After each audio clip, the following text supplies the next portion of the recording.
on the radio, that's a big thing. But not only the radio, like I want it to be a classic. Two siblings who competed on American Idol hold a concert to promote their new album. BYU expressed interest in swapping some land. The Provo School District plans to sell a valuable piece of property to Brigham Young University. We need to comply with these rules because this is about caring for people. Intermountain Healthcare requires all of its caregivers to be fully vaccinated against COVID-19. Welcome to Universe Live. It's Thursday, October 28th. I'm Amy Griffin. And I'm Kelsey Neild. Intermountain Healthcare announces new protocols regarding COVID-19 vaccines for employees. Universe Live reporter Brittany Sam is at the Intermountain Clinic in Orem. Brittany, what prompted this policy? Intermountain Healthcare is complying with federal vaccination requirements given by President Biden by requiring all of its caregivers to be fully vaccinated against COVID-19. Intermountain cares for hundreds of thousands of patients throughout the Intermountain West with locations in Utah, Idaho, and Nevada. They've worked together, they've teamed up. The Biden administration issued the Path Out of the Pandemic COVID-19 Action Plan on September 9th. This plan requires all federal agencies to implement COVID-19 vaccination requirements in 3 areas. We need to comply with these rules because this is about caring for people. All Intermountain workers working in Intermountain facilities must receive at least 1 dose of the Pfizer, Moderna, or Johnson & Johnson vaccine by January 5th, 2022. The due date for the second dose is February 9th, 2022. Intermountain currently requires caregivers to be vaccinated for other communicable diseases, including influenza, hepatitis, measles, and mumps. Means for people overall is that we're going to continually have a safer and safer place to work. As with other required vaccines, Intermountain caregivers can apply for an exemption from the COVID-19 vaccine requirement for a medical condition or religious belief. More than 75% of caregivers are fully vaccinated, and almost 85% have started the vaccination process. Is it okay? Yeah. Okay. Intermountain Healthcare directors and executives hope this new requirement will allow caregivers to continue to help their patients in a more healthy work environment. Reporting for Universe Live, I'm Brittany Sam. Thanks, Brittany. The Provo School District Board votes to sign a letter of intent to sell to the Wasatch Elementary property to BYU. Wasatch Elementary sits on 900 East, directly across the street from BYU. It is one of Provo District's oldest schools and is due for a much-needed update. The district looked for a solution when BYU stepped in, offering a deal to purchase and swap land with the elementary school. The district's excited to be able to get going with this project. It wasn't a case of thinking we had to move properties. Either way, we needed to get this school taken care of. Students and faculty will continue to use the school until the new one is built, and they are excited to provide a better learning environment for their students. Their goal is to complete the school for the 2023 and 2024 school year. The school district did not comment on how much BYU agreed to pay for the property because the transaction is not complete. BYU scientists are working to understand the impact of wildfires and rain on the ecosystem. In 2018, BYU researchers realized that the remnants of Hurricane Rosa was going to pass over the burn scar of a megafire around Mount Nebo. A team went out to measure the impact that these natural events were going to have on the water quality in the Utah Lake watershed. With this event, we saw a 2,000-fold increase in the amount of sediment that was coming off the watershed. That represents about 50 to 70 years worth of erosion. The huge amounts of sediment coming from the fire affects the water quality of Utah Lake. This is happening to other lakes too, not just in Utah, and researchers are unsure what this means for the future of Utah Lake. One thing they know for sure is the human impact on the watershed is significant, and that it poses more of a threat than natural events.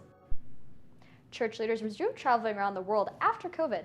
This week they visited Cairo, England, and Jordan.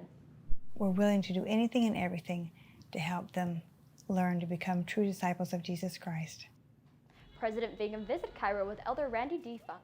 The church leaders discussed plans for the new temple in Dubai with government leaders and met with local members. Elder Bednar's wife toured and taught in Jordan for a week.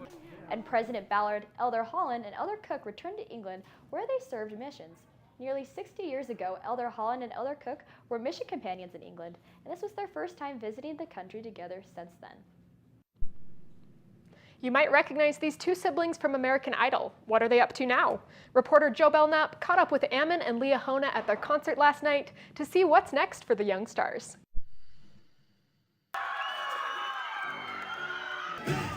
Ammon and Liahona have come a long way since their audition went viral. So walk away, 'cause I really want to stay. Listen to my heart boom, boom, boom, wow. Boom. Liahona is currently at Orem High School, while Ammon is a freshman at BYU. Yeah, BYU. I'm also taking a piano class because I don't really know how to play piano. He needs it. No. These siblings love to tease one another. No, girls are dramatic, that's why. They feel way more confident performing. Leah started shaking and she almost passed out. It was so funny. Now, Ammon and Liahona are signing autographs before their first big concert, where Madeline Page and James the Mormon opened for them. James the Mormon! Be on the lookout for a collaboration between James and Liahona. And when I listen to him, I'm like, whoa, this dude gets me hyped. So that's been a really good time. I need everyone to stand up. Ammon and Liahona have big dreams. Getting on the radio, that's a big thing. But not only the radio, I want it to be a classic. We're gonna be dancing, a bunch of new numbers, things that we haven't released yet. Their new album is not on streaming platforms yet, but they sold the album at the concert. And you buy this album, okay? 'Cause it feels like Reporting for Universe Live in Provo, I'm Joe Belknap. 3 Utah cities are in the running for USA Today's 10 Best Readers' Choice Awards. Of the 18 choices, Alta, Salt Lake City, and Park City are all nominated. Voters can pick their favorite once per day until polls close on Monday, November 22nd at 10 o'clock a.m. The 10 best ski towns will be announced on Friday, December 3rd. Utah isn't the only state with multiple nominees. Colorado has 5 cities, and Canada has 3. There are only 58 days until Christmas, which means many people are getting ready to buy their Christmas trees. Thousands of people find their Christmas trees on public lands every year. For those who want to go chop down their tree, permits from the Bureau of Land Management will be available starting November 1st. The agency is offering permits to cut pinyon pine, juniper, and fir trees in Utah. Permits can be obtained in person, over the phone, or via email. For more information, go to blm.gov and search Utah Christmas Tree Permits. Religious and political leaders gather ahead of the G20 summit this weekend. Because human beings are sacred. The G20 Interfaith Forum created a global agenda for the summit. We'll tell you what the group's recommendations will be. Nice to just kind of give back to the community in a way. They all come and support us at our games, so it's fun to be here and kind of just interact with the little kids and see all of them. BYU fans get all dressed up for a night of trick-or-treating. We'll show you how many people showed up for the annual BYU Athletic Trunk-or-Treat. Where's Tommy? I thought he was with you. No. Jack. Tommy? Oh. Don't stop. Keep playing. Here we go. Here's the fun part. Encouragement. Pass it on from the Foundation for a Better Life. I'm Jenny Garth, and as a mother of 3, I know kids worry about a lot of things.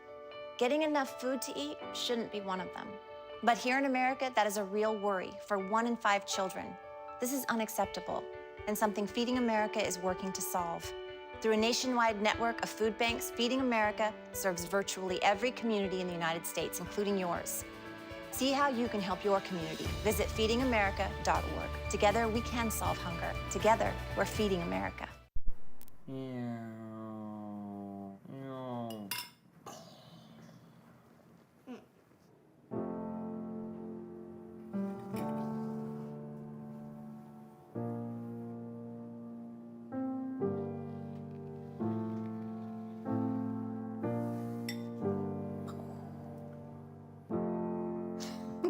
Visit aarp.org/caregiving for information on how to provide even better care for the person who wants to care of you. This weekend, the leaders of the world's major economies will gather in Italy for the G20 summit.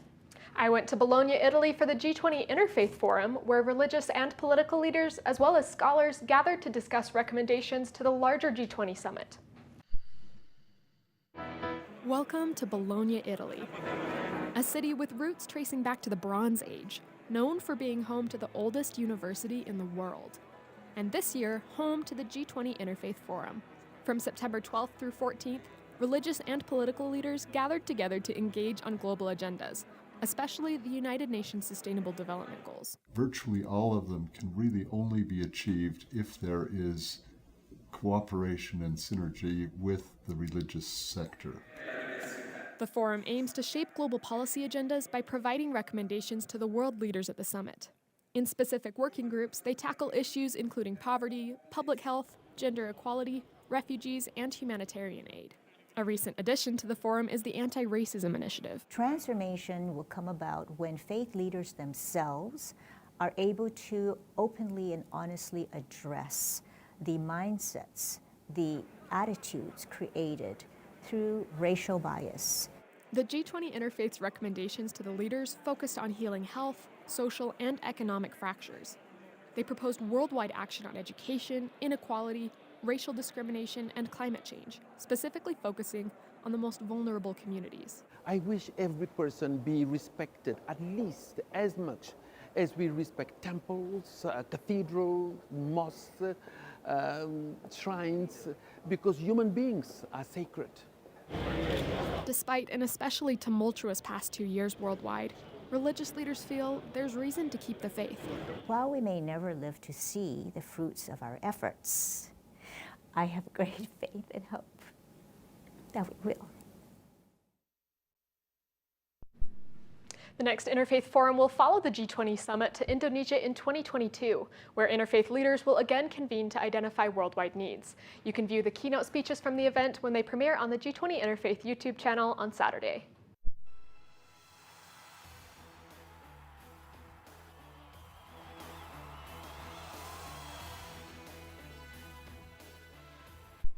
BYU men's soccer has been dominated this season, and it's on its road to regionals after defeating Utah State this past Saturday. After an undefeated season, BYU is back to regional. The blue team is going to play against Idaho State and Montana State on October 29 in Pullman, Washington. We hope the Cougars defeat both teams and get to play the semifinal and final on October 30th. Best of luck to them. Grim Grinning Ghosts came out to socialize last night at the annual BYU Trunk or Treat. Universe Live reporter Brinley King went to the spooktacular event. The sidewalks were lined with kids and families excited to participate in a fun Halloween activity. It's like really fun, and it's just like people handing candy out for you for free, and there's sometimes hot chocolate. There were multiple stations of hot chocolate and lots of candy. We just dressed up. I feel like the soccer team honestly goes all out. It's super fun, and so yeah, just every year we show up, and you know, we're part of the group that gives out the candy, so it's super fun.